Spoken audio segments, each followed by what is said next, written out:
Hello everyone, welcome back to our channel HPG के Nakul pressure. आज हम करेंगे मौलिक अधिकार, वो भी बहुत ही छोटा सा टॉपिक है और very very important for HP TET. तो चलिए शुरू करते हैं। और शुरू करने से पहले अगर आपने अब तक हमारा चैनल सब्सक्राइब नहीं किया है तो प्लीज़ सब्सक्राइब कर लीजिए। तो चलिए शुरू करते हैं।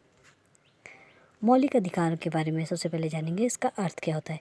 वे अधिकार जो व्यक्ति को शारीरिक, मानसिक, नैतिक, सांस्कृतिक और संपूर्ण विकास के लिए अत्यंत आवश्यक है, उन्हें कहते हैं मौलिक अधिकार। तो मौलिक अधिकार क्या होते हैं? वे अधिकार जो एक व्यक्ति के शारीरिक, मानसिक, नैतिक, सांस्कृतिक और संपूर्ण विकास के लिए बहुत ज़्यादा आवश्यक हैं, उन्हें कहते हैं मौलिक अधिकार। और ये अधिकार जो है भारत में सभी लोगों को एक समान दिए गए हैं। तो चलिए आगे बढ़ते हैं। सन 1893 में बाल गंगाधर तिलक ने मौलिक अधिकारों की मांग ब्रिटिश सरकार से की थी। याद रखिएगा, सन 1893 में बाल गंगाधर तिलक जी ने सबसे पहले मौलिक अधिकारों की मांग ब्रिटिश सरकार से की थी। नेहरू समिति ने 1928 ईस्वी में मौलिक अधिकारों की मांग की थी। याद रखिएगा, नेहरू समिति ने कब की थी? 1928 में।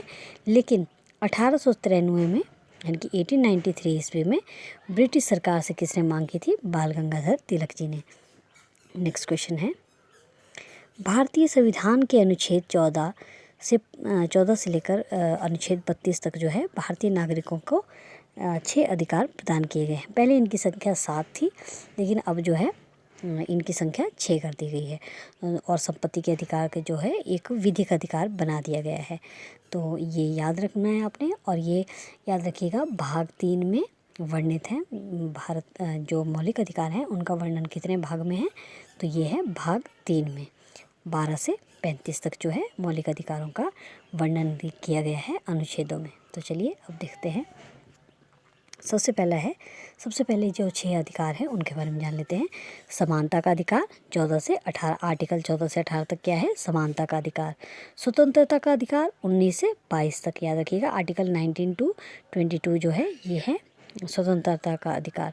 शोषण के विरुद्ध अधिकार ये है 23-24 में। और धार्मिक स्वतंत्रता का अधिकार ये है 25 से लेकर 28 तक। और चौथा है पांचवा है सांस्कृतिक और शैक्षणिक अधिकार, जो कि अनुच्छेद 29 और 30 में वर्णित है। लास्ट है जो कि छठा अधिकार है मौलिक अधिकार, वो है संवैधानिक उपचारों का अधिकार। ये आ जाएगा आर्टिकल 32 में। याद रखिएगा, संवैधानिक उपचारों का अधिकार कौन सा है? ये है आर्टिकल 32। नेक्स्ट देख लेते हैं। अब इनके बारे में हम डिटेल में जानेंगे। चलिए देखते हैं। समानता का अधिकार। समानता का अधिकार जो है ये 14 से 18 तक वर्णित है, जो कि हमने पहले ही देख लिया। अब जानते हैं क्या क्या कौन से अनुच्छेद में क्या दिया गया है। समानता के अधिकार के निम्न पक्ष हैं, तो चलिए देखते हैं। नंबर 1, कानून के समक्ष समानता, ये अनुच्छेद 14 में दिया गया है। भेदभाव की मनाही, ये अनुच्छेद 15 में है, यानी कि किसी भी व्यक्ति के साथ जाति, लिंग, जाति के आधार पर जो है भेदभाव नहीं किया जाएगा, तो ये दिया गया है अनुच्छेद 15 में। अवसर की समानता ये दी गई है अनुच्छेद 16 में। अस्पृश्यता की समाप्ति ये अनुच्छेद 17 में दी गई है। उपाधियों की समाप्ति, यानी किसी भी व्यक्ति को अब जो है उपाधियाँ नहीं दी जाएंगी। जैसे पहले आपने देखा होगा बहुत सारी उपाधियाँ दी जाती थी, तो अब जो है वो उपाधियों की समाप्ति कर दी गई है, तो ये कर दी गई है अनुच्छेद 18 में। नेक्स्ट देख लेते हैं। स्वतंत्रता का अधिकार ये है अनुच्छेद 19 से लेकर 22 तक। चलिए अब जानते हैं। भाषण व विचार अभिव्यक्ति की स्वतंत्रता, संगठन बनाने की स्वतंत्रता, बिना शस्त्र शांतिपूर्ण ढंग से एकत्रित होने की स्वतंत्रता, किसी भी व्यक्तिगत स्वतंत्रता की रक्षा का अधिकार। तो ये सारे अधिकार जो हैं स्वतंत्रता के अधिकार हैं, जो कि 19 से लेकर 22 तक वर्णित है। और इसके बाद है जो लास्ट था, जीवन और व्यक्तिगत स्वतंत्रता की रक्षा का अधिकार, ये अनुच्छेद 20 से 22 तक वर्णित है, तो ये आपने याद रखने हैं। और एक बात और, 21A में जो है ये शिक्षा का अधिकार दिया गया है। याद रखिएगा, 21A में शिक्षा का अधिकार है, जबकि जीवन की रक्षा का अधिकार जो है ये 21 में वर्णित है। याद रखिएगा, 21A शिक्षा का अधिकार, लेकिन अकेला 21 जो है वो है आपका जीवन की रक्षा से रिलेटेड अधिकार। नेक्स्ट देखते हैं। शोषण के विरुद्ध अधिकार। शोषण के विरुद्ध अधिकार जो है ये आर्टिकल 23 और 24 में वर्णित है। तो इसमें है मानवीय देह का व्यापार व बेगार की मनाही, तो ये दिया गया है अनुच्छेद 23 में। और बाल श्रम की मनाही ये की गई है अनुच्छेद 24 में, यानी कि 6 से 14 साल तक के बच्चों से ज़बरदस्ती काम करवाना, ये जबरन काम कराना जो है ये निषेध है। तो बाल श्रम की मनाही किस में दी गई है? अनुच्छेद 24 में। नेक्स्ट देख लेते हैं धार्मिक स्वतंत्रता का अधिकार। तो धार्मिक स्वतंत्रता का अधिकार कहाँ से? आर्टिकल 25 से 28 तक वर्णित है, जिसमें हम जानेंगे नंबर 1 है किसी भी धर्म को मानने की स्वतंत्रता। तो भारत में जो है किसी भी धर्म, जैसा कि आपको पता ही होगा भारत धर्मनिरपेक्ष राज्य है, तो किसी भी धर्म को मानने की स्वतंत्रता अनुच्छेद 25 में दी गई है। धार्मिक विचारों के प्रबंध की स्वतंत्रता ये अनुच्छेद 26 में है। किसी धर्म विशेष के विकास हेतु कर न देने की स्वतंत्रता, तो ये है अनुच्छेद 27 में। शिक्षण संस्थाओं में धार्मिक शिक्षा को मनाही ये दिया गया है अनुच्छेद 28 में। तो ये था धार्मिक स्वतंत्रता का अधिकार 25 से 28 तक। सांस्कृतिक तथा शैक्षणिक अधिकार ये हैं 29 और 30 में, ये वर्णित है आर्टिकल 29 और 30 में। सांस्कृतिक तथा शैक्षणिक अधिकार, सांस्कृतिक सुरक्षा का अधिकार ये दिया गया है 29A में। शिक्षण संस्थाओं में प्रवेश की स्वतंत्रता, किसी भी शिक्षण संस्थाओं में जो है कोई भी एडमिशन ले सकता है, तो ये दिया गया है 29(2) में। अल्पसंख्यकों को शैक्षणिक संस्थाओं में स्थापित करने के अधिकार, तो अल्पसंख्यकों को जो कम संख्या में होते हैं लोग, जैसे कि उनको जो है शैक्षणिक संस्थाओं में उनके लिए शैक्षणिक संस्था स्थापित करने का अधिकार जो है ये दिया गया है 30(1) में। और सहायता देने में कोई भेदभाव नहीं करेगा, तो ये दिया गया है अनुच्छेद 30(2) में। चलिए आगे देखते हैं। अगला है संवैधानिक उपचारों का अधिकार। तो संवैधानिक अधिकारों का उपचार जो है अधिकार ये दिया गया है अनुच्छेद 226 के अंतर्गत राज्य के उच्च न्यायालयों को मौलिक अधिकारों को लागू करने हेतु आलेख जारी किया गया है, जिसमें कि क्या क्या दिया गया है चलिए पढ़ते हैं। मौलिक अधिकारों को लागू करवाने के लिए सर्वोच्च तथा उच्च न्यायालय निम्नलिखित आलेख जारी कर सकता है, जिसमें कि है बंदी प्रत्यक्षीकरण। तो याद रखिएगा ऐसे क्वेश्चन बहुत एग्जाम में पूछे जाते हैं कि बंदी प्रत्यक्षीकरण को जो है इंग्लिश में क्या कहते हैं, तो ये आ जाएगा हर्बियस कॉर्पस। याद रखिएगा बंदी प्रत्यक्षीकरण क्या होता है, इसको इंग्लिश में कहते हैं हर्बियस कॉर्पस।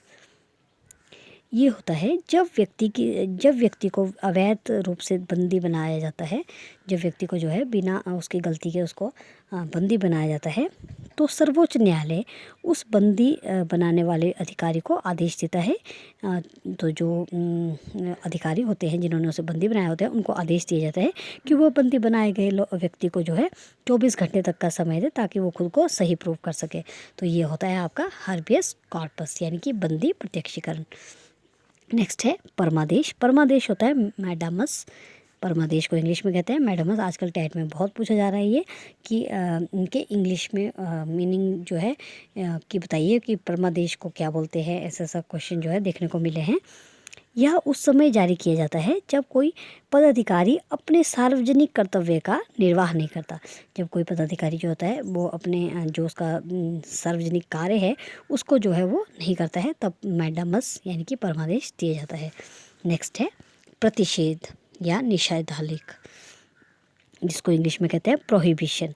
यह निचली अदालत को ऐसा कार्य करने से रोकता है जो उसके अधिकार के क्षेत्र का नहीं आता, यानी कि उनको अपना ही काम करने के लिए कहना। अगर कोई जो है अपने काम से आगे बढ़कर किसी दूसरे का काम करता है तो उसको जो है रोका जाता है। प्रोहिबिशन का मतलब ये होता है प्रतिषेध या निषेधात्मक। नेक्स्ट है अधिकार परीक्षा, इसको कहते हैं क्यो वारंटो। इंग्लिश में इसको बोलते हैं क्यो वारंटो।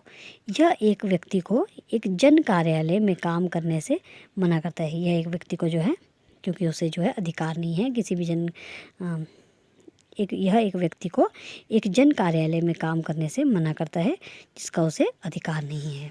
नेक्स्ट देखते हैं उत्प्रेषण। उत्प्रेषण जो है,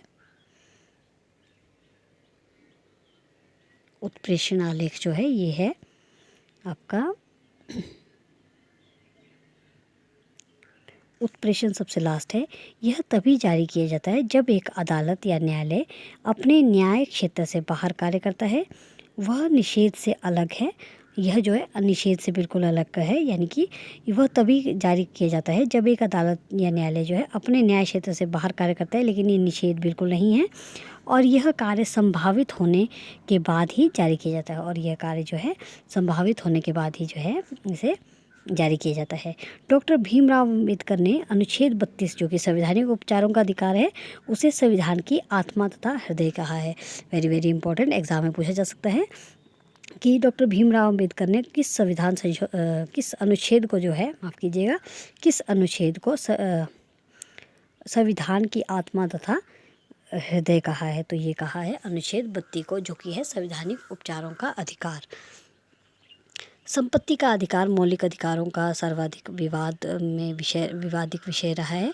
संविधान के 86वें संविधान संशोधन के द्वारा शिक्षा के अधिकार को मौलिक अधिकारों की सूची में जोड़ा गया है। जैसा कि हमने देखा 21वें में एजुकेशन, राइट टू एजुकेशन है। संविधान के 44वें संशोधन, याद रखिएगा 44वां संशोधन जो है ये हुआ था 1978 में, द्वारा संपत्ति के अधिकार को एक विधि अधिकार बना दिया गया है। तो ये थे आपके आज का टॉपिक, जो कि था मौलिक अधिकारों से रिलेटेड। अगर आपको इसको और भी डिटेल में पढ़ना होगा तो प्लीज़ कमेंट बॉक्स में कमेंट ज़रूर करें। एंड अगर जो मैंने वीडियो डाली थी जेवीटी कमीशन की आंसर की में, उसमें कुछ एक क्वेश्चन जो हैं वो गलत हैं, क्योंकि वो मैंने उस समय जल्दी में ढूंढे तो हो सकता है हिंदी वाले पोर्शन में जो है क्वेश्चन गलत हो, तो प्लीज़ उसके लिए आई एम सॉरी। और जब ऑफिशियल आंसर की आएगी तो मैं एक बार फिर से उसके लिए वीडियो बना दूँगी। तो अगर आपने हमारा चैनल अब तक सब्सक्राइब नहीं किया है तो प्लीज़ सब्सक्राइब करिए। और हमने भी नया चैनल खोला है, क्योंकि नई शुरुआत है, तो प्लीज़ आप हमें बताएं कि हमारी क्या गलतियां हैं, तभी हमारा जो है आगे हम सबका जो है काम अच्छे से चलेगा। Thanks for watching.